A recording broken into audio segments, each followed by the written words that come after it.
बातों पे मैं विचार कर रहा था। आज 13वें अध्याय के 34 श्लोक को पढ़ेंगे, लेकिन उससे पहले कुछ विचार आपको सामने रखूंगा। आपको काफ़ी अच्छा लगेगा और प्रेरणा मिलेगी। देखिए, अगर हम समझें कि मोक्ष क्या होता है, तब समझ में आएगा कि भक्ति से हम कितनी आसानी से मुक्त अवस्था को प्राप्त हो जाते हैं। हो जाएंगे नहीं, हो जाते हैं। जो जीव अनादिकाल से मुक्त अवस्था यानी नित्य मुक्त हैं, वह आध्यात्मिक जगत में क्या कर रहे हैं? सिंपल शब्द, दो शब्द हैं। क्या शब्द का है? क्या वो क्या कर रहे हैं? एक शब्द, चलिए क्या कर रहे हैं? सेवा। परफेक्ट उत्तर, कृष्ण की सेवा, इंद्रियों की नहीं। जो जीव अनादिकाल से बद्ध हैं, वह क्या कर रहे हैं? सेवा, लेकिन इंद्रियों की। Is it not? Is it very simple? मुक्तिर हित्वा अन्यथा रूपेण स्वरूपेण अवस्थिति। मुक्ति का मतलब है अन्यथा रूपों को त्याग करके अपने स्वरूप में स्थित होना। जीव का स्वरूप है कृष्ण की सेवा, बस, दैट्स इट। अब भगवत गीता की शुरुआत में ही अगर कोई समझ लिया कि कृष्ण भगवान हैं, और अगर आपने वाकई ऐसे भक्ति में प्रवेश किया है कि गीता पढ़ना शुरू किया प्रभुपाद जी के इंट्रोडक्शन से, और अगर आप लोग को बात वो याद हो जहाँ प्रभुपाद कहते हैं at least one should theoretically accept Krishna as supreme personality of Godhead, ये लाइन याद है आपको? कम से कम सिद्धांतिक रूप से व्यक्ति को स्वीकार करना चाहिए कि कृष्ण भगवान हैं। तो आपने स्वीकार भी कर लिया था, और उसी समय आप समझ गए थे कि कृष्ण सेव्य हैं, महान हैं, मैं कृष्ण नहीं हूं। समझ गए थे ना इस बात को? तो जो जीव बद्ध हैं, उनकी कंडीशनिंग, उनकी बद्धता यही है कि वह कृष्ण बनने का प्रयास कर रहे हैं, वह अपने को केंद्र में रखने का प्रयास कर रहे हैं। तो जैसे ही कोई भी जीव जिस भी क्षण अपने को केंद्र में न रखकर कृष्ण को केंद्र में रखने का कार्य करने लगता है, वो उसी क्षण मुक्त हो जाता है। वो अलग बात है कि बेचारा अपने अभ्यासवश फिर वही कार्य करने लग जाए, ना चाहते हुए या चाहते हुए जैसे भी, लेकिन फिर उसका दिमाग ठीक हो जाए, फिर सुने क्लास में नहीं तुम केंद्र में नहीं, अच्छा मैं केंद्र में नहीं, ओके ठीक है, तो कंपास सही जगह लगा दे अपने सर्कल, अपने को केंद्र में ना रखे, कृष्ण को केंद्र रखे, ही इज और शी इज इमीडिएटली लिबरेटेड। ये है इस ज्ञान का बड़ा जबरदस्त प्रभाव। हम देह नहीं है, पहली बात ये, और कृष्ण हमारे देह के, हमारी इंद्रियों के, हमारे स्वामी हैं, तो इनके द्वारा हम कृष्ण की सेवा करेंगे। अब आप इस पर और विचार कीजिए, जरा विचार कीजिए। आतंकवादी कौन होता है? आप कहेंगे आतंकवादी वो होता है जो बम फोड़ता है, और जो मतलब जो दूसरों को बम फोड़ता है, मतलब ऑब्वियसली जो लोग बम फोड़ रहे हैं, दूसरों को फालतू मार रहे हैं, मैं आर्मी की बात नहीं कर रहा हूँ, तो वह आतंकवादी कहलाते हैं। लेकिन जो लोग ऐसा बम फोड़ रहे हैं, गोली मार रहे हैं, वही आतंकवादी हैं, या जो लोग उनको स्पॉन्सर कर रहे हैं वह भी आतंकवादी हैं? तो अब मैं अगर आपसे ये पूछूं कि क्या आतंकवादी नौकरी करने जाते हैं? वह नौकरी नहीं करते, वो तो खाली बम फोड़ने काम करते हैं, लेकिन उनको स्पॉन्सर करने वाले, उनके पैसा देने वाले पीछे होते हैं, और उनको भी बहुत ज़्यादा पकड़ा जाता है, उनको तो मुख्य आतंकवादी बोला जाता है। यानी कि जो आगे का जो फ्रंट लाइन लोग जो कार्य कर रहे हैं, उसके पीछे वाले लोग भी वैसे ही माने जाते हैं जैसे फ्रंट लाइन वाले व्यक्ति होते हैं। मैं समझा पा रहा हूँ? कहने का अर्थ यह है कि हम जप कर रहे हैं, हम भगवान की भक्ति कर रहे हैं, तो भक्ति कर रहे हैं, तो चलो वो तो भक्ति है ही, स्वरूप सिद्धा भक्ति, यानी गीता पढ़ रहे हैं, भगवान को भोग लग बना रहे हैं, सब कुछ तो है ही भगवान के लिए। लेकिन वो कार्य जो स्वरूप सिद्धा भक्ति नहीं है, लेकिन उसको सपोर्ट करने के लिए किए जाते हैं, तो वह भी भक्ति कहे जाएंगे कि नहीं कहे जाएंगे? लेकिन आप जानते हैं कि सारे बिजनेसमैन को आतंकवादी नहीं कहा जाता। जो केवल आतंकवाद को स्पॉन्सर कर रहे हैं, उन्हीं को आतंकवादी कहा जाएगा। Do you agree with this? इसमें कोई विरोध तो नहीं है ना? आपको कहें इसमें क्या प्रेरणा देने वाली बात हो गई? भाई हर समय तो आतंकवादी बम नहीं फोड़ रहा होता है, लेकिन हमेशा उसको आतंकवादी कहा जाता है, चाहे वो सो भी रहा हो। Do you agree with this? कहीं कहीं विरोध हो तो बताना आप लोग। जब मैं बोलते जा रहा हूँ टिक मार्क करना या क्रॉस मार देना, ये सही बोलना है। आतंकवादियों को बहुत बार मारा जाता है जब वो सो रहे होते हैं, तो तब भी वो कहो अरे हम तो यार बम नहीं फोड़ रहे हैं, हम तो सो रहे हैं। है गलत तो ये कह रहे हैं, तो वहां भी उनको आतंकवादी ही माना जाता है। आप समझ रहे हैं मैं क्या कहना चाहता हूं? यानी कि भक्त भक्ति कर रहा है, अब वो चाहे सो रहा हो, चाहे नहा रहा हो, चाहे कुछ भी कर रहा हो, उसको भक्त ही माना जाएगा। Is it not amazing? वो भक्त क्या कर रहे हैं? स्नान कर रहे हैं। अब स्नान करना तो भक्ति नहीं है, लेकिन तब भी भक्त है। सो रहा है, और वो कुछ डिवोटी सो रहे हैं, तब भी सो रहा है, तब भी डिवोटी। यानी कि बेसिकली भक्त कुछ भी कार्य करे, उसके कार्य भक्ति के पीछे होते हैं, तो वो कार्य सारे भक्ति में ही माने जाएंगे। अब ये कितनी सुंदर बात है, मतलब सोने से भी मुक्ति, जगने से भी मुक्ति, यानी मुक्ति 24 घंटा ही रहेगी हमारे हाथ में अगर वह कृष्ण की सेवा में नियोजित है। कुछ भक्त वहां पे प्राणायाम कर रहे हैं। अब देखो हम लोग भी इस प्रकार की भाषा का उपयोग करते हैं, तो प्राणायाम क्यों, किस लिए कर रहे हैं? थोड़ा प्रसाद हजम कर लें। कहने का मतलब है कि दिस इज वेरी अमेजिंग। अब इस कॉन्सेप्ट को समझें, मैं क्यों कहता हूं, मैं इसलिए कह रहा हूं कि देखिए कोई पूरा जीवन का मतलब हर दिन ऐसा अभ्यास करे कि वह जो भी कर्म कर रहा है उसमें वो अलर्ट रहे, सतर्क रहे कि ये कर्म कृष्ण के लिए है कि नहीं है, तो वो सुबह से शाम तक मुक्त अवस्था में ही रहेगा, यद्यपि वह कर्म प्रत्यक्षतः कृष्ण के लिए हो या ना हो। मैं समझा पा रहा हूं? बस जैसे मान लीजिए अभी इस क्लास के बाद कुछ भक्त लोग नौकरी करने जाएंगे फॉर एग्जाम्पल, तो नौकरी तो भक्ति नहीं है, लेकिन वो कर इसीलिए रहे कि परिवार का सपोर्ट हो, और वो परिवार से भक्ति कर रहा है या अपना जीवन को धारण कर रहे हैं। What an amazing concept, what an, इसी को बात को भगवान ने गीता में कहा है कि माम अनुस्मर युद्ध च, मेरा स्मरण करके युद्ध करो, और उस युद्ध करने में भी कृष्ण का स्मरण रहेगा। ये युद्ध मैं कृष्ण के लिए कर रहा हूं। जैसे अर्जुन आगे कहेंगे करिष्य वचनम तवा, मैं युद्ध नहीं करूंगा, मैं आपकी इच्छा के अनुसार जो आपने कहा वो मैं करूंगा। तो हम इस सब बातों कहने का प्रयोजन क्या है?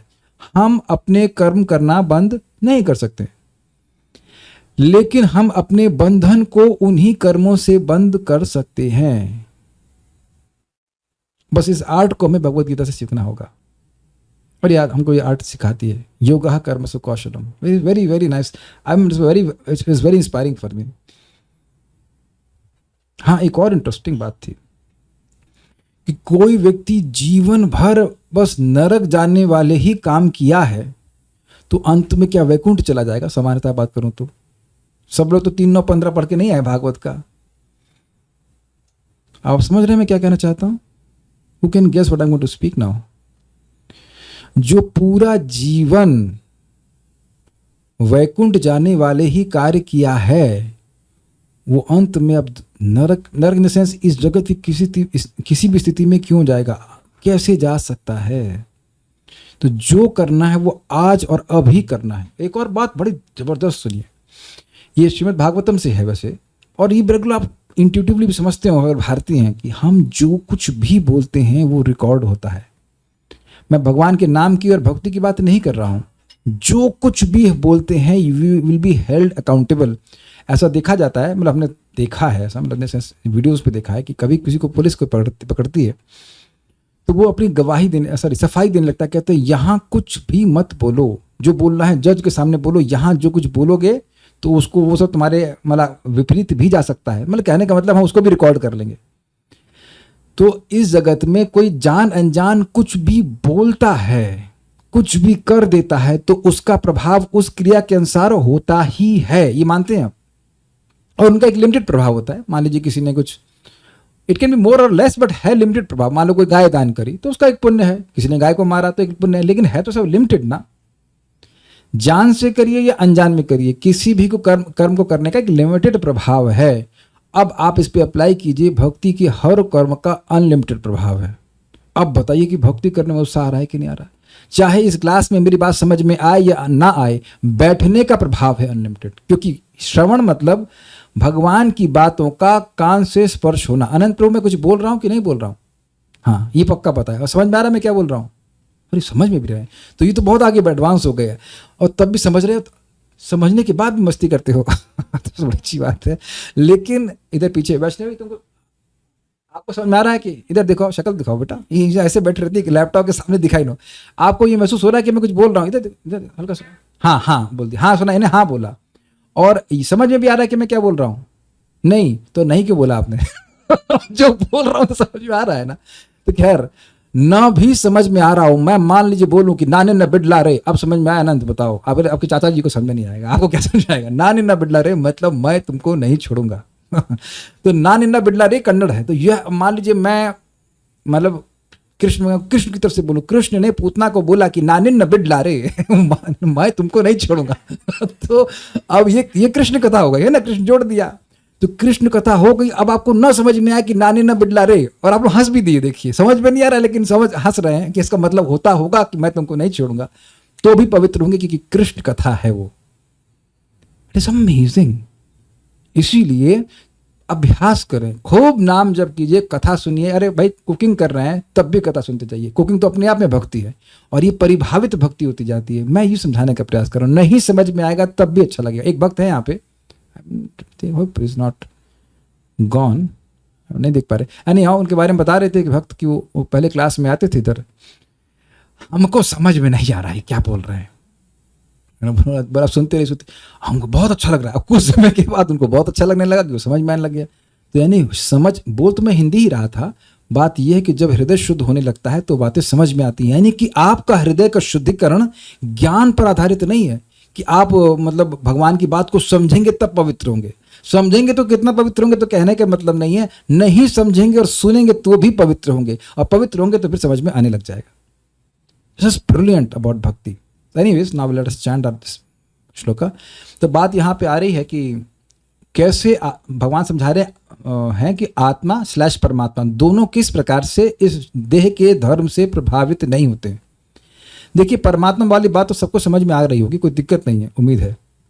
लेकिन आत्मा कैसे प्रभावित नहीं होता, तो उसको समझ लीजिएगा उसी पॉइंट से। चाहे आत्मा बद्ध अवस्था में भी है, लेकिन आत्मा को ना तो अग्नि जला सकती है, ना पानी गीला कर सकता है। मतलब जो भी चीजें देह को प्रभावित करती हैं वे आत्मा को प्रभावित नहीं करती हैं। तो प्रश्न होगा फिर किसको प्रभावित करती हैं? अंतःकरण को। अंतःकरण, अब प्रश्न का अंतःकरण क्या है? तो अंतःकरण अंदर का करण, इंस्ट्रूमेंट, यानी कि मन, बुद्धि, अहंकार और चित्त, इस चारों को मिला करके अंतःकरण कहा जाता है। Is it okay? जैसे मान लीजिए ये मेरा रूम जो है, इसके बाहर एक रूम है और ये इंटरनल रूम हो गया। तो इस इंटरनल रूम में मान लीजिए 4 लोग बैठे हैं, तो एक का नाम हो गया मन, एक का नाम हो गया चित्त, एक का नाम हो गया मिथ्याहंकार, एक का नाम हो गया बुद्धि। तो वो 4 सेक्शन बना लीजिए, उसको अंतःकरण कहेंगे। ठीक है ना, ये बात है। तो हाँ, अब हो क्या रहा है कि वो मिथ्याहंकार क्या करता है? अब मिथ्याहंकार की एनर्जी है ऐसी प्रकार से होती है कि वह जीव की पहचान इस अंतःकरण की परिवर्तनों से करा देता है। Is it okay?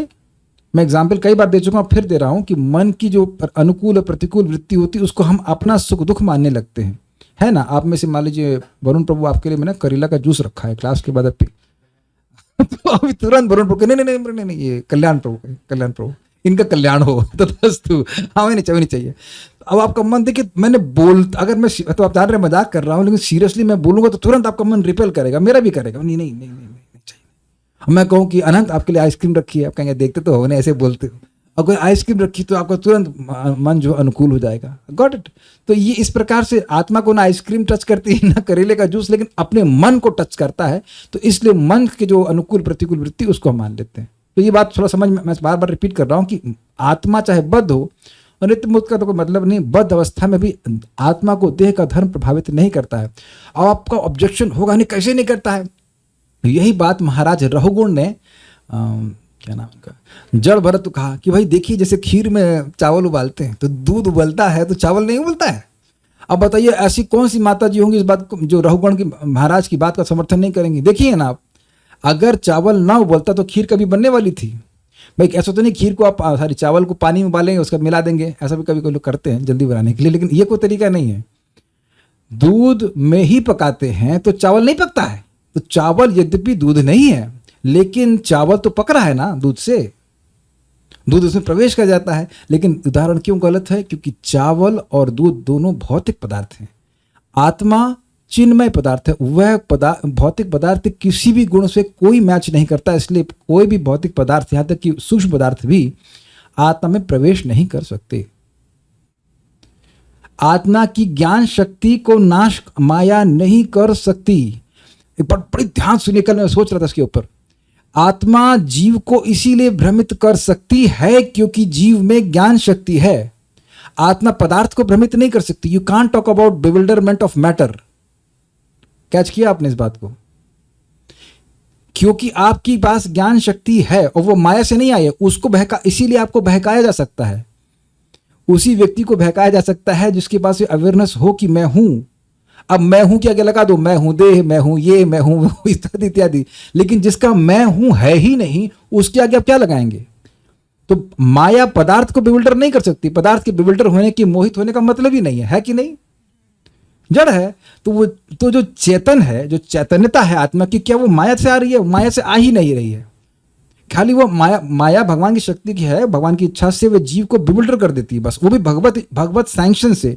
ऐसा नहीं कि अपनी शक्ति से पकड़ लेगी वो, क्योंकि जीव ऐसी भोग की इच्छा से युक्त है इसलिए। अन्यथा भोग की इच्छा नहीं हो तो वो हो ही नहीं सकता है कि मैं मान लूं कि मैं देव हूं। It is impossible. यही तो प्रश्न बार बार भागवत में उठाया गया। तो इसलिए माया जीवात्मा को कभी टच कर ही नहीं सकती उस तरह से कि जीवात्मा के कॉन्स्टिट्यूशन को चेंज कर दे कि भाई सच्चिदानंद, चलो उसका चिद चेंज कर दे। Not possible. आत्मा की ज्ञान शक्ति कभी नष्ट हो ही नहीं सकती है। सच्चिदानंद समझा ना था आप? आत्मा को कभी आत्मा की शाश्वतता का गुण को क्या माया कभी नष्ट कर सकती है? ना सतो विदिते भावो, तो समझ रहे हैं, कभी नष्ट नहीं कर सकती ज्ञान शक्ति को। नहीं, बेविल्डर कर दे अलग बात है, लेकिन हमारी चेतना हमेशा साथ में रहती है हमारे, यहां तक कि सुसुप्ति अवस्था में भी रहती है। मैं कई बार व्याख्या करी है कि स्वप्न नहीं दिखते, हम कहते हैं बड़ी अच्छी नींद आई, यानी कि उस समय जो सुख आपने अनुभव किया, भाई एकदम सो गए मतलब कोई दुख का अनुभव नहीं कर रहे हैं, तो कुछ सुख अनुभव किए, तो उस सुख का अनुभव आप बाद में अनुभव करते हो कि हम बड़ी अच्छी नींद आई, मुझे बड़ा फ्रेश महसूस हुआ। Is it okay? तो आत्मा की चेतना को नष्ट नहीं कर सकते, और आत्मा के आनंद को कवर किया जा रहा है, लेकिन आत्मा का आनंद नष्ट नहीं किया जा रहा। नहीं तो आनंद सीकिंग क्यों होती है आत्मा? तो मैं समझाने का प्रयास कर पा रहा हूं, शायद आप समझ पा रहे होंगे। परमात्मा तो नहीं डिस्टर्ब होते हैं तो क्लियर समझ में आता है। मेरे पीछे बोलिए। अब यहां कहते हैं वो कि जैसे एक सूर्य सभी वस्तुओं को प्रकाशित करता है, उसी प्रकार से पूरे शरीर रूपी क्षेत्र को ये क्षेत्री मतलब आत्मा / परमात्मा, आत्मा या परमात्मा दोनों प्रकाशित करते हैं। तो जो जिस वस्तु को प्रकाशित कर रहा है उससे वह अलग है कि नहीं है? प्रकाशक और प्रकाशित क्या हमेशा अलग होते हैं कि नहीं होते? आपके सामने हमने एक दीप जला रखा है, तो दीपक और ये जो ग्लास से चमकने वाला है, जो कुछ भी वस्तु है, वो अलग हैं कि नहीं है? प्रकाशित मतलब जिसमें प्रकाश का भाव है, नितांत भाव है, और प्रकाशक मतलब जिसमें प्रकाश है उसमें अंधकार का भाव है।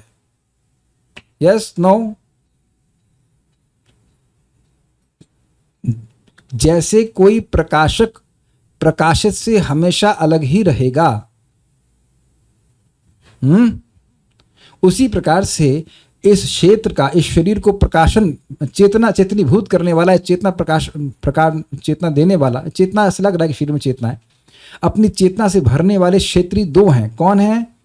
परमात्मा और आत्मा। वह इससे प्रकाशन करते हैं और इस प्रकार से वह इससे अलग है। ये उद्देश्य इस श्लोक को बोलने का, ये दिखाने के लिए कि कैसे जीवात्मा और परमात्मा इस क्षेत्र से अलग हैं।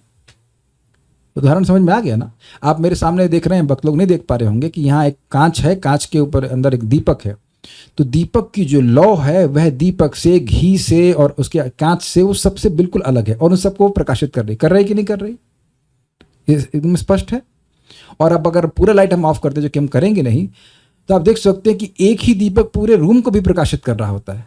तो उसका प्रकाश जो है पूरे क्षेत्र में, इस पूरे रूम में फैल रहा है, लेकिन वह दीपक की लौ इस रूम से अलग है, हमेशा स्वीकार्य है।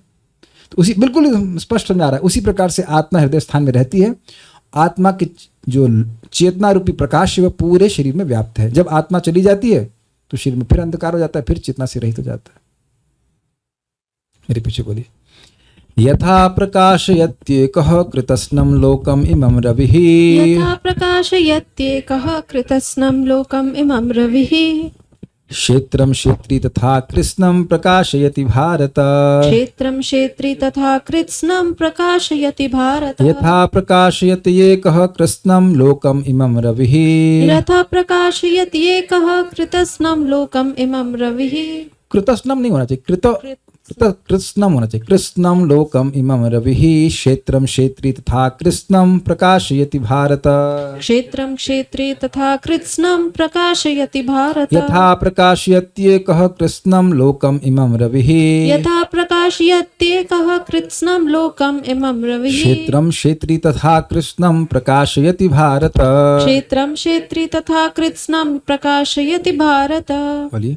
यथा प्रकाशयत्येकः कृत्स्नं लोकम् इमं रविः यथा प्रकाशयत्येकः कृत्स्नं लोकम इमं रविः क्षेत्रं क्षेत्री तथा कृत्स्नं प्रकाशयति भारत। क्षेत्रम क्षेत्री तथा कृष्णम प्रकाशयति भारत। एक प्रश्न आप लोग के मन में आएगा कि ये एक ही बात को बार बार क्यों समझा रहे हैं, क्योंकि हमारी एक बहुत बड़ी मिस्टेक क्या है, शरीर के इंटरेस्ट को हम अपना इंटरेस्ट मानते हैं। This is our bewilderment. शरीर की कुछ इंटरेस्ट हैं, उसकी कुछ आवश्यकताएं हैं और ज़रूर पूरी करनी ही पड़ती जब तक हम शरीर में हैं, लेकिन वह हमारा इंटरेस्ट है ही नहीं। That is very emphasised. शरीर का इंटरेस्ट हमारा इंटरेस्ट है ही नहीं। ये बार बार सुनना है हमें, क्योंकि हमारा बिल्कुल टोटल प्रीचिंग माया की अपोजिट है। शरीर का, देह का या मन का इंटरेस्ट ही तुम्हारा इंटरेस्ट है। और यही कठिनाई हम जब करते समय अनुभव करते हैं कि पहचान मन से या देह से, तो उसी के इंटरेस्ट के बारे में सोचते रहते हैं। नौकरी कैसे चलेगी, खाना कैसे मिलेगा, ये कैसे होगा, वो कैसे होगा, इत्यादि इत्यादि इत्यादि। पूरा दिन हम अपने देह और मन के बारे में ही सोचते हैं। ऐसी प्रोग्रामिंग है सामान्यतः।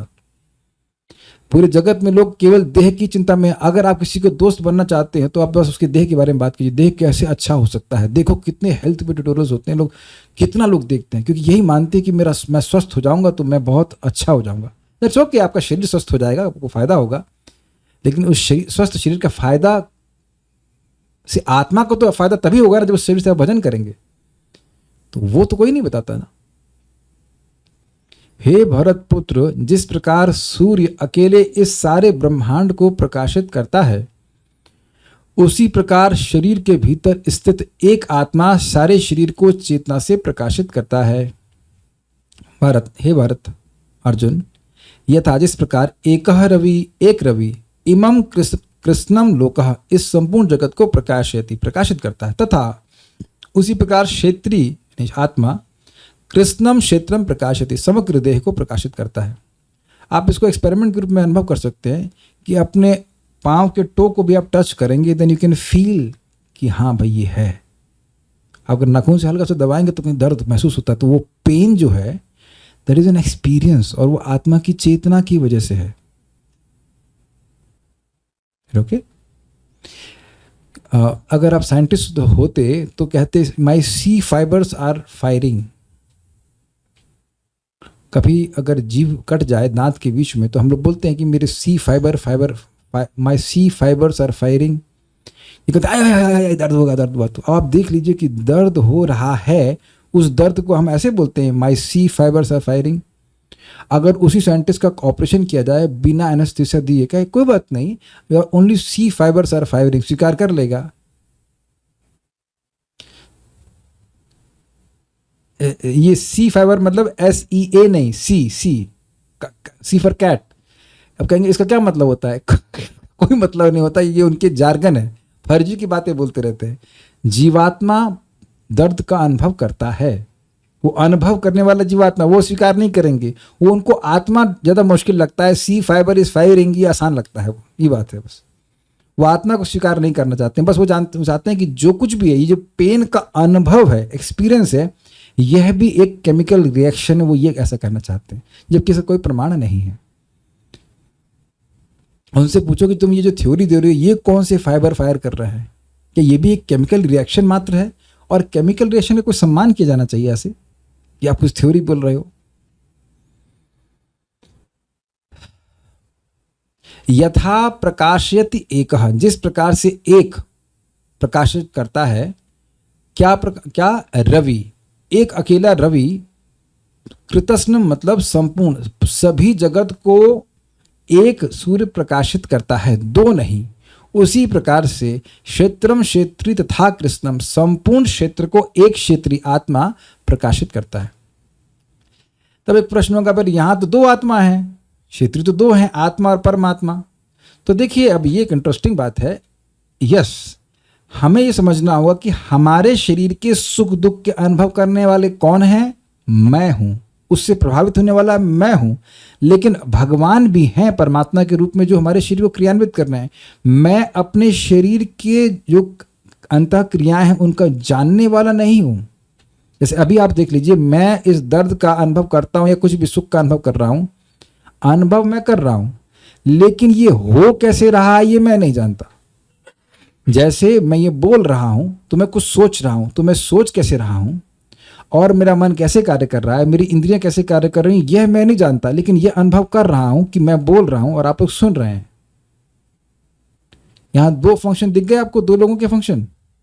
आप डिटेल में जानते हैं, मैं इच्छा करता हूं, फिर क्या होता है, दूसरे क्षेत्रीय यानी कि परमात्मा वह देखते हैं, फिर क्या करते हैं, वो प्राण को एक्टिवेट करते हैं, और फिर अब प्राण आ गया क्षेत्र में, प्राण फिर क्या होता है, मन भी क्षेत्र में आ गया, मन इंद्रियों को एक्टिवेट करता है। तो आप समझ गए ना, बिल्कुल क्लियर।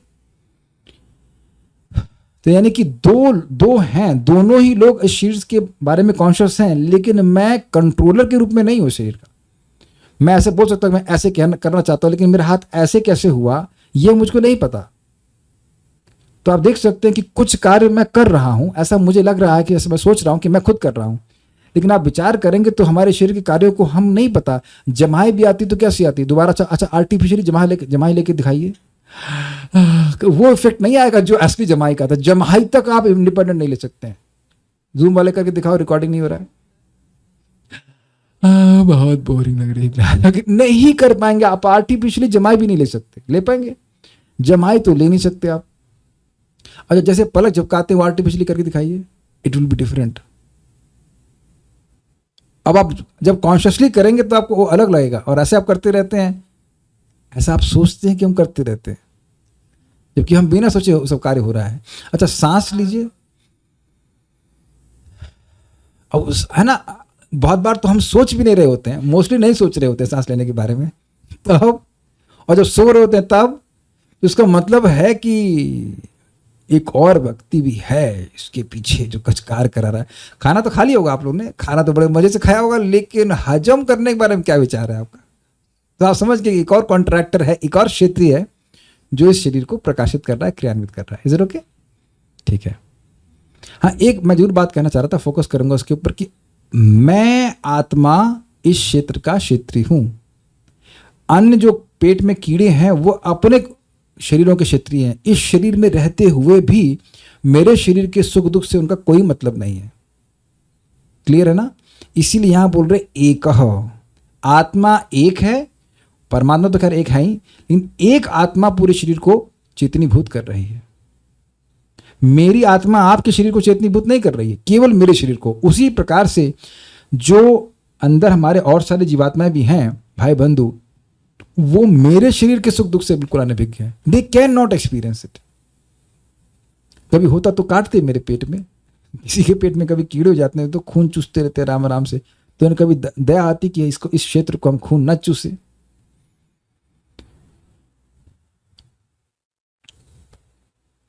मन और चित्त में क्या अंतर है, तीसरे स्कंद में पढ़ाऊंगा, अभी नहीं डिटेल में पढ़ा रहा। सारार्थ वर्षणी, प्रकाशत्व के कारण प्रकाश वस्तु के धर्म से, क्षमा कीजिएगा, प्रकाशत्व के कारण प्रकाश्य वस्तु के धर्म से युक्त नहीं होते हैं, इसे दृष्टांत सहित कहते हैं। समझे आए? समझ में आ रहा है? जो प्रकाशक है वह प्रकाशित वस्तु का धर्म को नहीं ग्रहण करता है। अग्नि कभी लकड़ी के धर्म को नहीं स्वीकार करती है, या और भी वस्तुओं को जिसको प्रकाश दे रही है उसके धर्म को स्वीकार नहीं करती है, और न ही लकड़ी में कभी प्रकाश या गर्मी आ सकती है। आप कहेंगे नहीं, लकड़ी को तो गर्म देखा है, वह लकड़ी का धर्म नहीं है। जब उसमें अग्नि प्रकट हो जाती तो अग्नि का धर्म कुछ आ रहा होता है लकड़ी में। लकड़ी का खुद का धर्म नहीं है गर्म हो जाना। इसी प्रकार से हम लोग कितनी आसानी से भ्रमित हो जाते हैं कि हम आसपास जिनको देख रहे हैं वो वह व्यक्ति हैं जिनसे हम बात कर रहे हैं। समझ रहे हैं मेरी बात? जैसे मैंने आज कुछ भगवान के बारे में एक भक्त को बताया, उसने मेरा मजाक बना दिया मेरी बात का।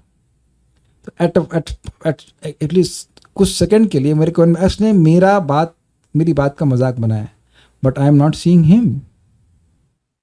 जो देह था, जिस देह से वो कुछ बोल दिया, उस पे मैं आरोप लगा रहा हूं कि ये वह व्यक्ति है जो मेरी बात का मजाक बना रहा है। आप समझ गए मैं क्या कहना चाहता हूं? जैसे कि हम कहेंगे कि लकड़ी गर्म है, लेकिन लकड़ी नहीं गर्म है। लकड़ी में अग्नि का धर्म प्रवाहित हो रहा है, वो लकड़ी का धर्म नहीं है। भाई धर्म मतलब किसी भी वस्तु को वह गुण जो उससे कभी अलग नहीं कर सकते, यही अर्थ है ना। तो लकड़ी का, अगर लकड़ी गर्म है तो मैं तो लकड़ी के ही बेड पे बैठा हूं, वहां तो कोई गर्मी नहीं लग रही है। आप लोग भी शायद लकड़ी के बेड पे बैठे होंगे, कुर्सी बैठे होंगे, गर्म लग रहा है, बैठते ही होंगे घर में कभी ना कभी। ऐसा अगर गर्म ही हो रहा था तो उसी पे रोटी पका लेते आप, है कि नहीं।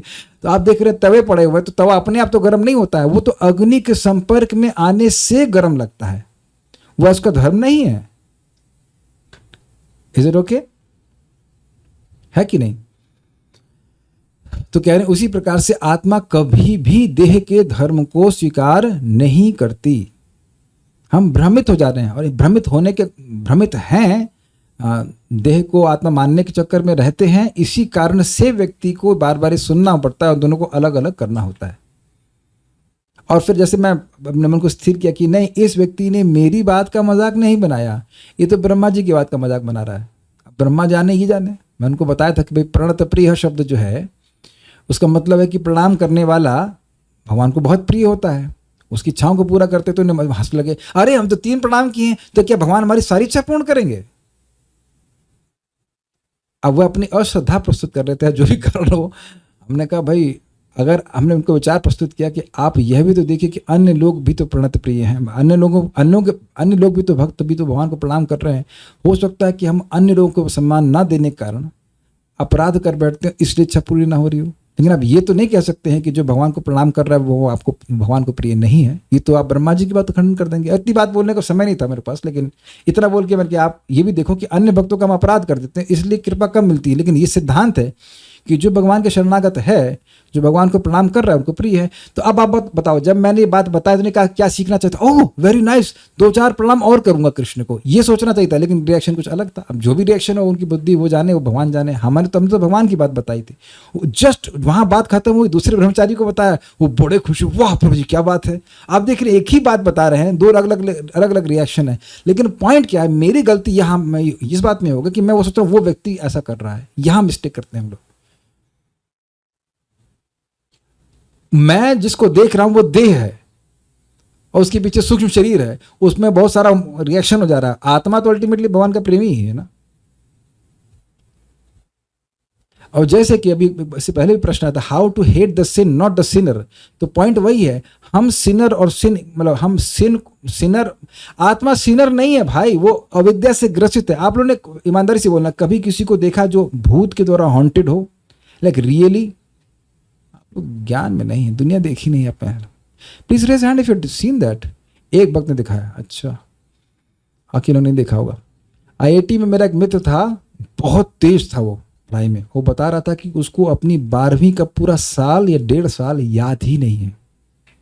उसका नाम भूल गया, मुझे शक्ल बिल्कुल अच्छे से याद है। पता वो क्यों? वो कृष्णा बुक पढ़ा, उसे पूरी कृष्णा बुक एक ही बार में याद हो गई। इतना पक्का बंदा था वो।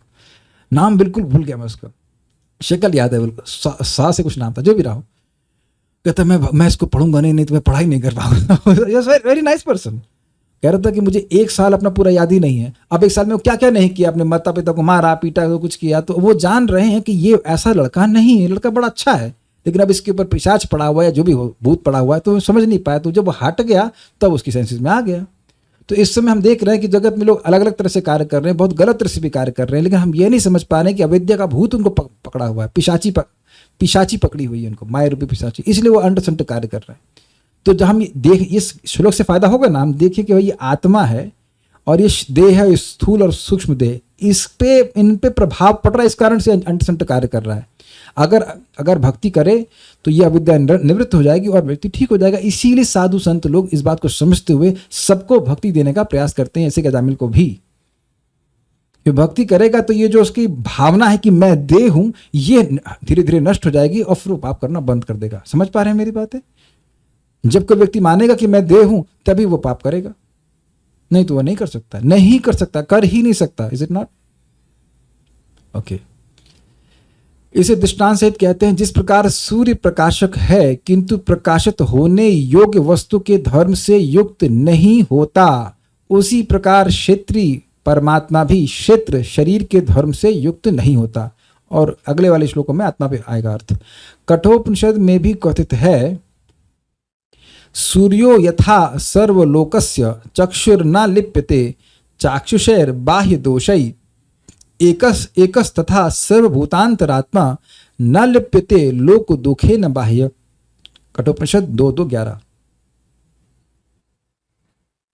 अर्थात जिस प्रकार सूर्य सबके चक्षु स्वरूप होकर भी, ले लीजिए ऐसा समझ में नहीं आएगा, जिस प्रकार सूर्य सबके चक्षु स्वरूप होकर भी किसी के चक्षु के दोष अथवा किसी बाह्य दोष से लिप्त नहीं होता, उसी प्रकार एक ही परमात्मा सर्वभूतों में अवस्थित होकर भी लोकों के सुख दुख के भागी नहीं होते। ये बड़ा सुंदर अर्थ दिया है।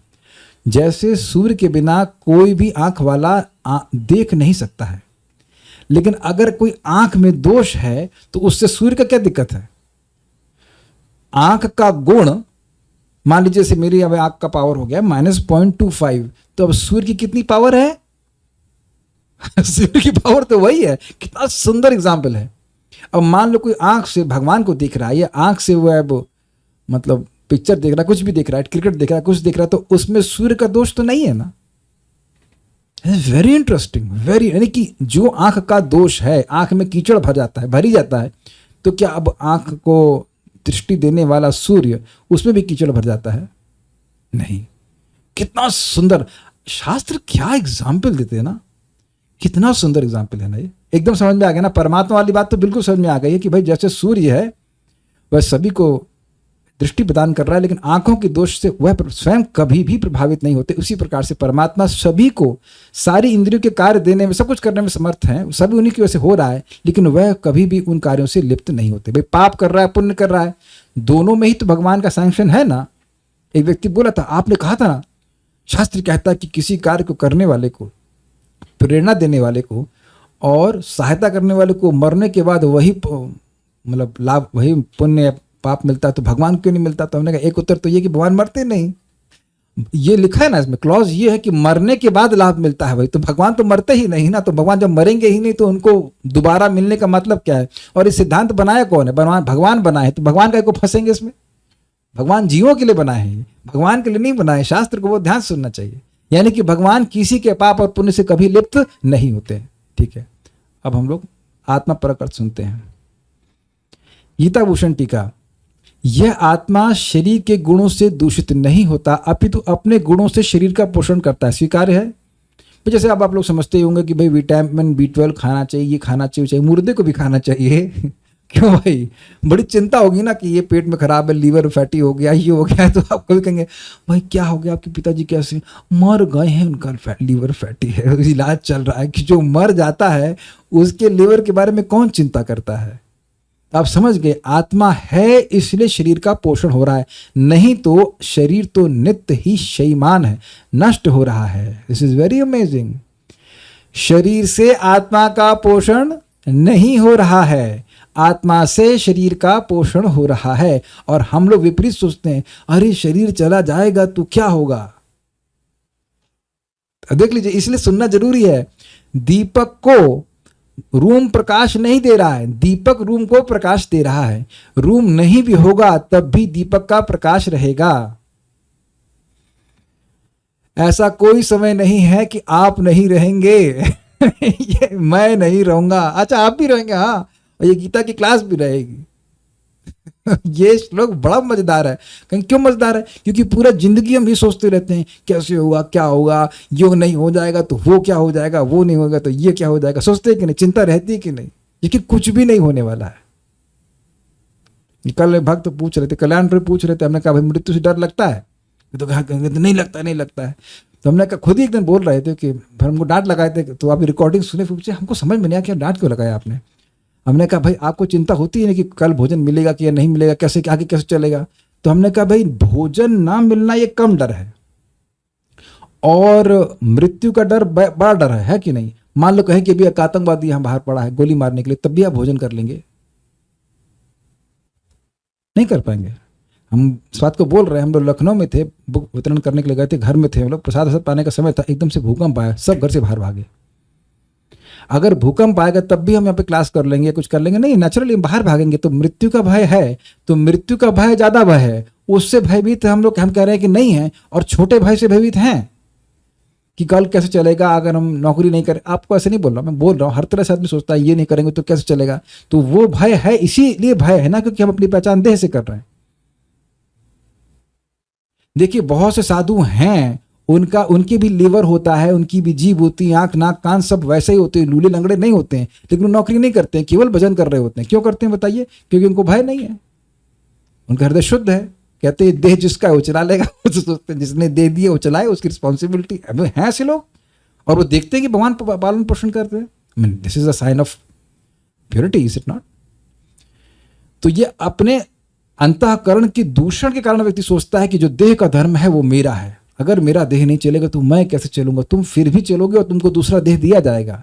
वैसे एक बात विचार कीजिएगा, हम लोगों को भय इसका नहीं कि देह नहीं मिलेगा, हमको भय इसका है कि देह मिलेगा। Have you ever thought about this in this perspective? आप भक्तों को, हम भक्तों को क्या भय है? ये भय नहीं है कि देह नहीं मिलेगा, भय यह है कि देह मिलेगा, भौतिक देह। तो जब, और अद्भुत बात है कि अजीब तरह का डर है ना, डर है ये है कि देह छूट जाएगा तो क्या होगा, जबकि देह छूटने के बाद देह मिलना अवश्यम भावी है। जातस्य हि ध्रुवो मृत्यु ध्रुवम जन्म मृतस्य। तो भय किस बात का है ना, सोचने वाली बात। आप में से सभी, हम सभी लोग भयभीत है कि मर जाएंगे, तो मर जाएंगे तो फिर क्या मतलब होगा? देह छूट जाएगा, यही मतलब ना। तो भय इस बात का शायद हो सकता है कि देह छूट जाएगा तो फिर क्या, फिर देह मिलेगा। तो डर किस बात का है? मेरी बात स्वीकार है या कंफ्यूजिंग लग रही है? जैसे मान लीजिए, एग्जाम्पल देता हूं आपको, आप पंगत में बैठे हैं प्रसाद में, तो अब वो दाल बांटने के लिए गया, तो हो सकता है कि एक बार में आपका वो आप चूक गए, आपको दाल ना दे, ऐसा हो जाता है। तो आप जानते हैं कि दोबारा आएगा तो फिर दाल मिल जाएगी। तो उसी प्रकार से अभी नहीं मिला तो दोबारा में मिल जाती, मिल ही जाती। ओ अप्रोच भूल गया आपको, या मान लीजिए आते आते खत्म हो गए, फिर राउंड मारेगा वो, उसको आपको दाल दे देगा। ये पंगत में बैठ के खाने का आपको अनुभव होगा, इस तरह से होता है। अभी ला रहा हूं आपको। तो आप जान रहे हैं कि ये देह छूटेगा, जो बचपन का देह वो छूटा कि नहीं छूटा, बताओ भाई। तो ये देह मिला कि नहीं? आप खुश हैं इस देह में? कितने लोग इस समय की देह में दुखी हैं? Please raise hands. ये दुखी है, अभी तो दबा के खा रहे थे आप। दुखी आदमी खाता है ना बहुत अच्छे से। 3 आदमी को बोली खा लेंगे।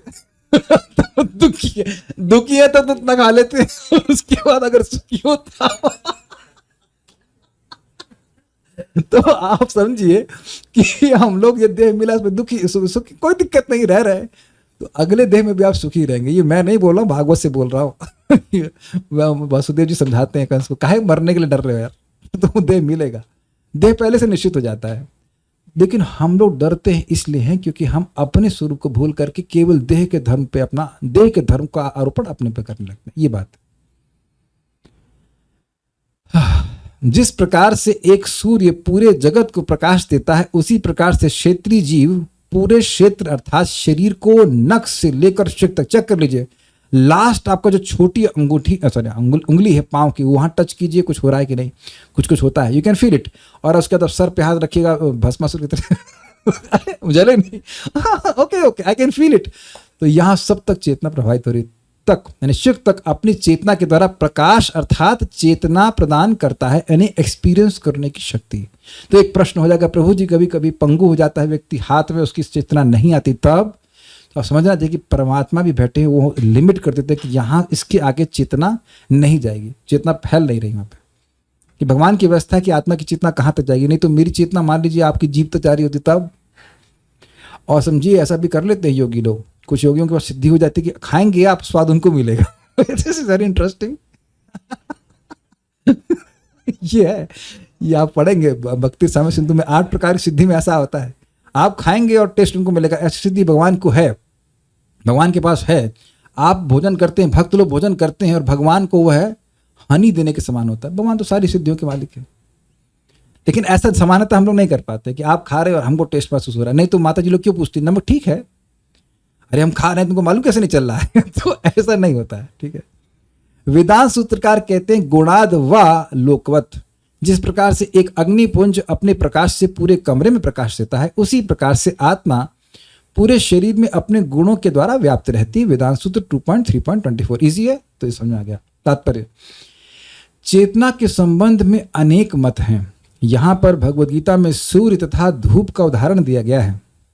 जिस प्रकार सूर्य एक स्थान पर स्थित रहकर ब्रह्मांड को आलोकित करता है, उसी तरह आत्मा सूक्ष्म रूप कण शरीर के हृदय में स्थित रहकर चेतना द्वारा शरीर को आलोकित करता है। इस प्रकार चेतना ही आत्मा का प्रमाण है, जिस तरह धूप या प्रकाश सूर्य की उपस्थिति का प्रमाण होता है। जैसे मेरे रूम में एक लैंप रखा हुआ है, या कहीं पे भी आप देखिए, मान लीजिए आपको अग्नि नहीं दिख रही है लेकिन प्रकाश दिखता है, तो आप समझ सकते हैं कि उसके वहां पे अग्नि या कुछ प्रकाश का पुंज, प्रकाश का स्रोत होगा। ये कहने का अर्थ है। बात बहुत सिंपल है ना, बहुत सिंपल है ना बात। पिताजी शरीर छोड़ देते हैं, छोड़ेंगे, सभी के पिताजी छोड़ेंगे, हम पिताजी के पहले भी छोड़ सकते हैं, इट्स इन मैनी वेज। तो जिस व्यक्ति को हम पिताजी कह रहे थे, जिसकी वजह से वो वटेवर शरीर कार्य कर रहा था, वह अब वहां से चला गया है। One must learn to identify that. एक सिंपल सी बात है ना। कुकर तो आपने देखा होगा, कुकर गर्म हो या ठंडा हो, दूर से देखने से मालूम नहीं चलता है, लेकिन जब स्पर्श करते ये गर्म है, यानी इसमें अग्नि है। अग्नि दिखती है इसमें? अग्नि नहीं दिखती, लेकिन अग्नि का ताप अनुभव कर लेते, हाँ इसमें अग्नि, इसका अग्नि संपर्क जरूर हुआ होगा। ठंडा है तो खत्म।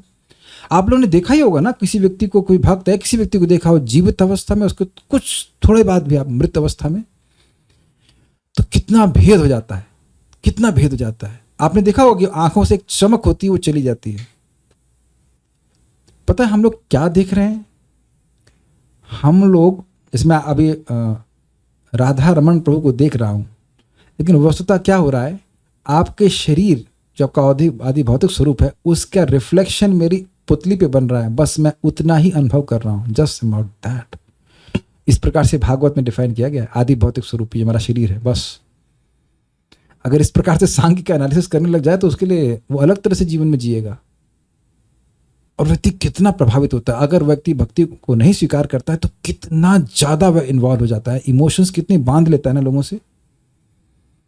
वस्तुतः जो पत्नी आपको दिख रही है, वो क्या है? जो पुतली है, में जो रिफ्लेक्शन आ रहा है, उससे अधिक कुछ भी नहीं है। कितने लोग स्वीकार करेंगे मेरी बात? ये मेरी बात है कि भागवत में पढ़ा चुका हूं उसको, जब हम लोग वहां चर्चा किए थे दूसरे स्कंद में, अधिभूत, अधिदैव, अध्यात्म, अगर आपको याद हो। जिस व्यक्ति से हम जो इतनी इमोशंस जोड़ लिए हैं, जिसकी वजह से व्यक्ति कभी कभी अपनी भक्ति को भी तिलांजलि देता है। तिलांजलि समझते हैं, जो पितरों को मरने के बाद दी जाती है, तिलांजलि कहते हैं। उसको तिलायो, आप भक्ति अगले जन्म में करेंगे। मर गई भक्ति, भक्ति मर गई, लोग तिलांजलि दे रहे हैं इनको साल भर में।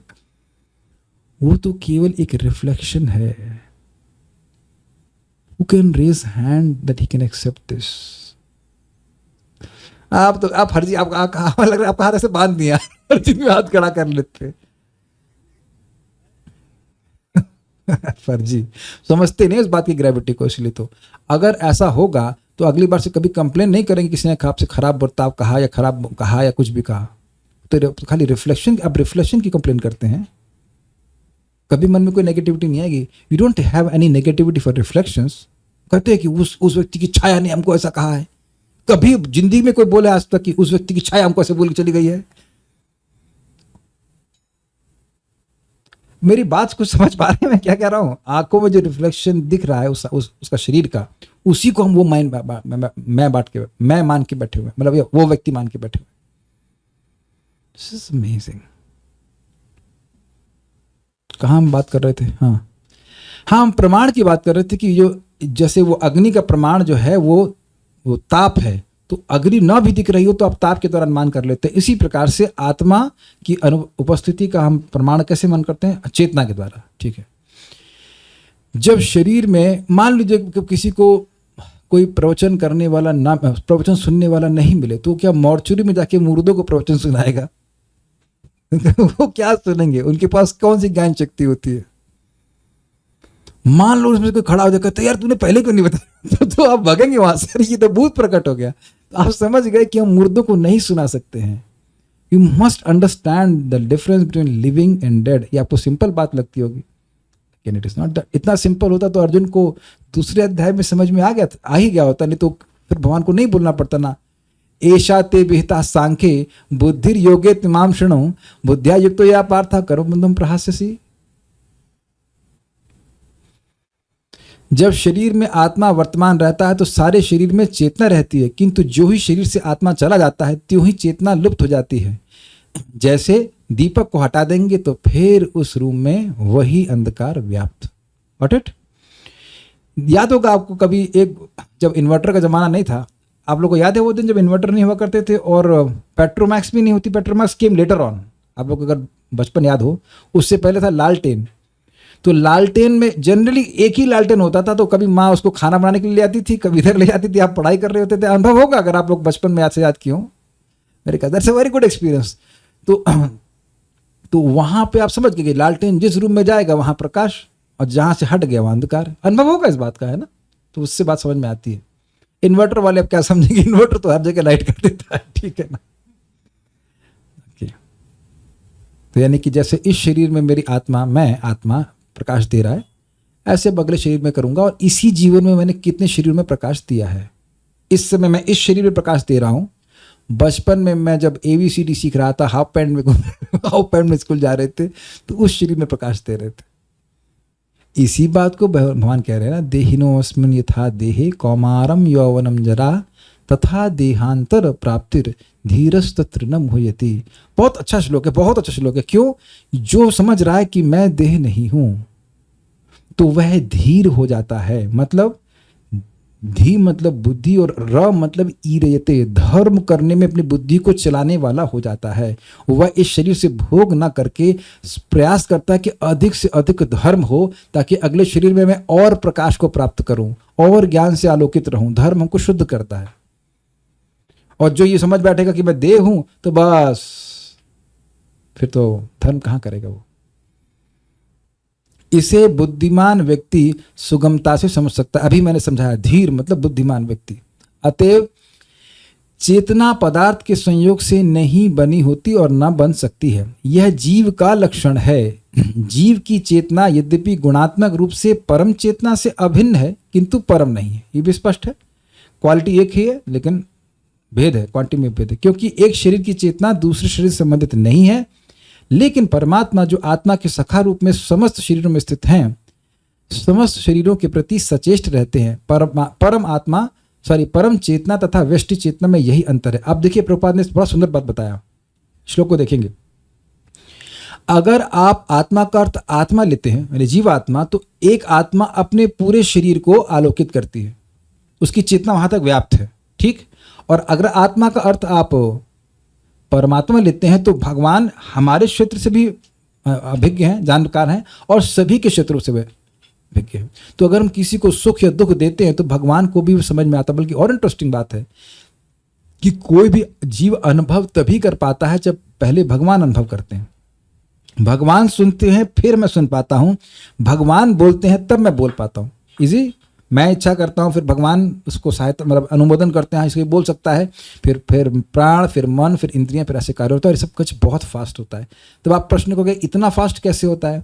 आप लोग यहाँ बैठे हो, मैं कुछ बोलता हूँ, ये फिर उसके बाद ये मिक्सर में जाता है, मिक्सर से आवाज़ आती है, फिर इस माइक पे कैच करता है, रिकॉर्डिंग माइक, फिर उसके बाद ये लैपटॉप में जाता है, और लैपटॉप से फिर ये इंटरनेट पे प्रेषित होता है, फिर आपके पास पहुँचता है। इतना टाइम लगता है जितने दिन मैंने बोला है? क्या इतना टाइम लग रहा है, या मैं बोल रहा हूँ और आपको तुरंत सुनाई पड़ रहा है? तो जब टेक्नोलॉजी ऐसा कर सकती है और टेक्नोलॉजी को बनाने वाला कोई जीवात्मा है, तो भगवान ऐसा कर ले तो उसमें कौन सी आश्चर्य की बात है? मैं समझ रहा हूँ कि ज़्यादा गैप नहीं होगा। जैसे मैं बोल रहा हूँ, कोई लैग तो नहीं कि मैं कुछ बोल रहा हूँ और आप लोगों को कुछ लैग होकर के सुनाई पड़ रहा हो? कभी लगा? नहीं लगता होगा। Internet is so fast. तब इंटरनेट ऐसा कर सकता है तो भगवान ऐसा क्यों नहीं कर सकते? क्यों नहीं कर सकते? कर ही रहे हैं वो।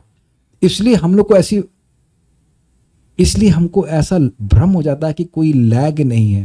मैं समझा पाया? मैं यहां बोल रहा हूं, अभी इसको भी विचार कीजिए, जो मेरे संग रूम में बैठे हैं उनको तो बिल्कुल लैग नहीं लग रहा ना। मैं बोल रहा हूं, ये क्रिया हुई, उसके बाद सारा प्रोसेसिंग होकर के स्पीकर में आवाज आई, कुछ लैग है कि नहीं? जैसे ही मैं बोल रहा हूं वैसे सुनाई पड़ रहा है ना आप लोगों को? मैं रूम वालों से पूछ रहा हूं, जैसे मैं बोल रहा हूं सुनाई पड़ रहा है ना तुरंत? ऐसा लग रहा है, लेकिन इतना तेज प्रोसेसिंग हो रही है कि कोई लैग अनुभव ही नहीं कर रहा। नहीं तो आप बताइए, आप मेरी आवाज सुन रहे हैं या आप स्पीकर की आवाज सुन रहे हैं? अभी इस समय बताइए, मेरी आवाज सुन रहे हैं कि स्पीकर की आवाज सुन रहे हैं? बुद्धिमान स्पीकर की आवाज सुन रहे हैं। अग्रीड? आप ये तो नहीं कहते कि आप बोल देते हो आपकी आवाज गूंज रही, लेकिन गूंजती है स्पीकर की आवाज। मेरी आवाज तो मैं मान लीजिए ऑफ करके बोलूंगा तो श्रीमान कभी गूंजती नहीं है। मेरी आवाज अगर गूंजती होती तो ये घर में बोल ही रही होती। घर में स्पीकर ला के नहीं बोलते हैं कि भाई आज दाल बना देना, आवाज बड़ी गूंज रही है आपकी। नहीं, आप स्पीकर की आवाज गूंज को महसूस कर रहे हो, लेकिन देख रहे हैं टाइम लैग कितना कम है। लैग समझते हैं? बिल्कुल नहीं महसूस हो रहा। तो जब यहाँ ऐसा हो सकता है तो मैं सोच रहा हूँ मैं चुटकी मैं बजा रहा हूँ, देखो कितनी बढ़िया चुटकी बजाता हूँ मैं, लेकिन चुटकी मैं नहीं बजा रहा हूँ, it's Krishna who does that. और यही व्यक्ति को समझना चाहिए कि हम तो केवल इच्छा कर सकते हैं, करने वाले सब भगवान हैं, उन्हीं पर आश्रित व्यक्ति को होना चाहिए। इसी बात को भगवान गीता में कहते हैं, मत भूल गया 18 में बोलते हैं कि सभी कर्मों को करते हुए मेरा ही आश्रय लो, कि आपके बिना भगवान हम कुछ नहीं कर सकते। ब्रह्मा जी भी ऐसे कर रहे हैं, हम लोग को भी इसी प्रकार से करना चाहिए। एक बात मैं कुछ और कहूंगा, और this is very interesting thing which I learn from Chaitanya Charan Prabhu. उन्होंने भागवतम से कोट किया था, मुझे एक श्लोक नहीं पता। उन्होंने कहा कि देखिए, साधुओं का स्वभाव होता है नदी की तरह। साधुओं का स्वभाव पतंगे की तरह नहीं होता है। सारे पतंगे अग्नि में जाते हैं और ध्वस्त हो जाते हैं। ये कैसे लोग हैं? जो इंद्रिय तृप्ति में लगे हुए हैं। वो खुद भी अग्नि में जा रहे हैं और उनके पीछे जो जा रहे हैं वह भी अग्नि में ही जाते हैं। अग्रीड? वो किसी को बोलते नहीं कि भाई मैं तो अग्नि में प्रवेश कर रहा हूं, ठीक है। लेकिन साधु जनों का स्वभाव कैसा होता है? नदी की तरह। नदी जाती है कहां? समुद्र की तरफ। समुद्र में जाकर के वे अपना अस्तित्व नहीं खोती, वहां भी जल के रूप में बनी रहती है, लेकिन जाते जाते बहुत से लोगों को पोषण देती जाती है। कितने सारे खेतों में पोषण देती है, कितने सारे जो पेड़ हैं उनको पोषण मिलता है कि नहीं मिलता है कि नहीं? उसी प्रकार से साधु जन हमेशा भगवान की ओर जानते हैं, लेकिन भगवान की ओर जाने में, उनकी सेवा करने में वो अपने अस्तित्व को नहीं खोते, लेकिन जो अपनी भक्ति कर रहे हैं उसके द्वारा अन्यों को भी पवित्र करते हुए चलते हैं। हमको बहुत अच्छा लगा था। कितना सुंदर एग्जाम्पल है, कितना सुंदर एग्जाम्पल है। All the while they nourish others, that is how a devotee should be. तो मैंने क्यों कहा? देखिए, भक्त लोग, आज मैं से बहुत सारी बातें विचार कर रहा था कि मैं जब इसको पढ़ रहा था श्लोक को, तो इतनी सारी बातें तो आई नहीं। जब हम पढ़ाने लगते हैं तो ऐसा क्यों होता है कि इतनी सारी बातें आती हैं? क्योंकि हम इसको रिकॉर्ड भी कर रहे हैं, क्योंकि इसका प्रभाव उतने गुना हो गया जितने लोग यहां सुनाई पड़ रहा है। मैं क्या कह रहा हूं? मैं पढ़ता, मुझे कुल एक को फायदा होता। अभी 57 लोग हैं इसमें, और यहाँ भी लाके 60-70 लोग हैं, यानी कि अब इस 1 घंटे की पढ़ाई का फायदा कितना हुआ? 70 गुना। और उसके बाद जो रिकॉर्डिंग में जो लोग सुनेंगे तो वो उतना ही मल्टीप्लाई होता चला जाएगा, तो प्रभाव अधिक नहीं हो जाएगा? और एक बड़ी, इससे बहुत हमको तो नरिशमेंट मिलेगा ही, अन्य लोगों को नरिशमेंट नहीं मिलेगा। भगवद गीता तो सभी को पवित्र करने वाली। हम अपनी तो बात कुछ कह नहीं रहे हैं, बस रिफ्लेक्टिंग की कितना सुंदर है। अगर मैं अकेला पढ़ूंगा तो कितना फायदा होगा? एक जीव का फायदा होगा, लेकिन हम सब लोग मिलकर के पढ़ रहे हैं, तो अब जितने अधिक जीवों का फायदा हुआ उतना गुना फायदा माना जाएगा ना। क्योंकि इसमें गलत तो नहीं बोल रहा हूं ना। सो इसीलिए प्रचार का कार्य भगवान को प्रसन्न करता है। इसीलिए जब हम लोग कथा डिस्कशन करते हैं वो अलग होता है। मुझे पहले मैं करता था खुद ऐसे लिया, खुद से पढ़ करके बोलना शुरू कर दिया, तो वो जो रिकॉर्डिंग किसी भक्त ने सुनी तो कहते हैं उसमें प्रभु इतना मजा नहीं आता। हमने कहा आपको कैसे आएगा? मुझे खुद ही नहीं आता था। लेकर के पढ़ के कुछ बोलना, उससे मजा नहीं आता। बट जब भक्तों की संगति में आते हैं, so many more people are benefited by the same number of. 1 घंटा सबका इन्वेस्ट हो रहा है, लेकिन लाभ कितने लोगों को हो रहा है? और इसमें वही इफेक्ट आ रहा है, वो रिवर वाला। हम लोग पढ़ते जा रहे हैं ना, हम लोग की चेतना सबके 1 घंटे कहाँ जा रही है? कृष्ण में जा रही है। हमारी चेतना लुप्त तो नहीं हो जा रही है, लेकिन इसमें अन्य लोगों को भी तो बहुत लाभ मिल रहा है। सबसे बड़ा लाभ मिल रहा है भगवान के बारे में सुनने का, पढ़ने का। तो इसी प्रकार से हर भक्त को होना चाहिए। मैं एक और बात कहूंगा फिर रुक जाऊंगा शायद। भगवान की भक्ति, भगवान का नाम सर्वोत्कृष्ट वस्तु है, सर्वोत्कृष्ट साधन है, और सभी को सर्वोत्कृष्ट स्थान पर ले जाएगी, चाहे वो अनजाने में भी संपर्क में आए। तो सोचिए, अगर वाकई व्यक्ति निर्मत्सर है, क्योंकि अगर निर्मत्सर है तभी वह भक्ति के सुख का अनुभव कर सकता है, तो वो क्यों नहीं सोचेगा कि इस किसी तरह सहायता की जाए अन्य लोगों को भी इसका अवसर प्रदान करने के लिए। मैं समझा पाया? और अगर ये भाव नहीं है, बस वो कह रहा हम अपनी भक्ति करें, तो उसमें निर्मत्सरता कैसे आ गई? नहीं आई ना। मेरा उत्साह, मेरा उत्कर्ष हो जाए, अन्यों का हो ना हो, उससे हमें कोई दिक्कत भी नहीं, लेकिन हमें कोई मतलब भी नहीं है। हमें कोई दिक्कत नहीं है कि उनका उत्कर्ष हो, ठीक है, इट्स ओके, बट हमें कोई, हमारा सामर्थ्य होते हुए भी हमें कोई मतलब नहीं कि उनका उत्कर्ष हो। Is it not in sense मत्सरता? Think about that. It's okay, आप खुद उत्कर्ष करना चाहते हैं, लेकिन अगर वाकई निर्मत्सर हो रहे हैं तो केवल यही नहीं कि दूसरे के उत्कर्ष से प्रॉब्लम नहीं है, प्रॉब्लम इस ये भी है कि दूसरे का उत्कर्ष क्यों नहीं हो रहा है। I hope I am able to make it clear. एक है भाई निर्मत्सरता का मतलब कि दूसरे की उत्कर्ष से प्रॉब्लम नहीं है, चलो बड़ी अच्छी बात है, बहुत अच्छी बात है, लेकिन दूसरे का उत्कर्ष नहीं हो रहा है ये प्रॉब्लम है। क्यों नहीं हो रहा उसका? दैट इज रियल भक्ति, is real devotion. Why people are not becoming devotees? And if you are chanting properly, you are doing bhakti nicely, तो आप देखेंगे कि आत्मा का गुण है अपने आप प्रकट होना चाहिए। तो किसी भी तरह सहायता करें, जो भक्त लोग यहाँ पे सुनने के लिए आ रहे हैं वो भी सहायता कर रहे हैं, है ना। सब लोग वीडियो ऑफ कर लेते हैं, मैं भी ऑफ कर लेता, सब लोग ऑफ कर लेते, तो कोई भी नहीं आता सुनने के लिए ना। मैं एक और बात बोल के मतलब मेरे से रहा नहीं जा रहा, मैंने फिर बताया था, फिर बता रहा हूँ, ये ट्रायंगुलर वाली बात। आप इस श्लोक को पढ़े हों पता नहीं, तो पढ़ कर ठीक है होगा, कुछ प्रकाश वगैरह से बात कर रहे हैं, कुछ इंजीनियरिंग पढ़ा रहे शायद, छोड़ देंगे, लेकिन इतनी सारी बातें इसमें हो सकती हैं, इसका तो गुमान भी नहीं होगा ना सामान्यतः। तो कुछ भक्त हैं मान लीजिए जिन लोगों को अच्छा लग रहा है, जो उसको इतनी सारी बातें समझते हैं, तो अन्य लोग भी कहेंगे ना कि अरे भाई गीता तो बड़ी इंटरेस्टिंग है। What a great service has been done. आप लोगों ने कई बार सुना होगा ना, एषा ते विहिता सांख्य, अगर पढ़ते हो गीता कुछ स्पेशल नहीं लगा, लेकिन जब साथ पढ़ने लगे तो देखिए हम लोग को आज तक याद हो गया। कितने समय बीत गया हो ना, 1.5 साल बीत गया होगा, ऑलमोस्ट 1 साल पहले हम पढ़े थे एषा ते विहिता सांख्य, आज भी याद है। ये दिखाता है कि डिस्कशन से, पढ़ने से बहुत बड़ा लाभ होता है, अपने अभी, सामने वाले का भी और सुनने वाले का भी, सभी का लाभ होता है। तो I wanted to say this points and there are some questions I will take up. फिर क्या ऐसी स्थिति में बस बैठे रहना चाहिए? भूमक एक्सेट्रा कुछ भी इंसिडेंट्स में, भूमक भूमांक का प्रश्न नहीं समझ पाया। और क्या है? Is body not feeding the soul by doing bhakti? हो अच्छा अच्छा अच्छा अच्छा, आपका शरीर भक्ति कर रहा है, अच्छा अच्छा अच्छा अच्छा अच्छा, तो शरीर जाएगा ना भगवान के पास। जो भक्ति करता है वो भगवान के पास जाता है, तो शरीर भी लेके जाएंगे आप। शरीर के द्वारा आत्मा भक्ति कर रही है, ध्यान देना होगा। और कोई प्रश्न नहीं है। भूकंप, अच्छा भूकंप आए तो कुछ नहीं करना, अरे करना चाहिए, लेकिन देखिए अगर कुछ भूकंप से डर लग रहा है तो करेंगे ही, करना चाहिए नहीं, आप कुछ ना कुछ करेंगे ही।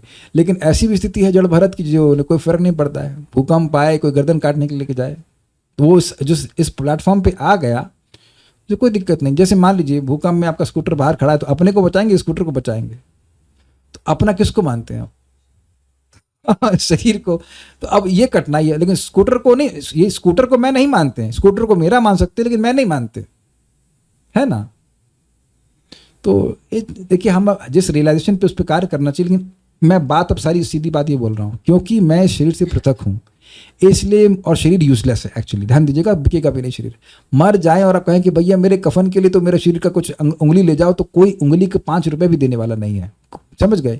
तो शरीर यूजलेस है, लेकिन इसका यूज हम जीते जी बहुत अच्छी तरह से कर सकते हैं, असीमित लाभ प्राप्त कर सकते हैं भगवान की भक्ति करके। तो जो बुद्धिमान व्यक्ति है वह अपने को शरीर से पृथक समझते हुए शरीर का उपयोग भगवान की सेवा के लिए करेगा। इसे कहते हैं आत्मा की तरह कार्य करना, नॉट एक्टिंग एज बॉडी। बस इतनी 100 की सीधी बात हम ये कहना चाहते हैं।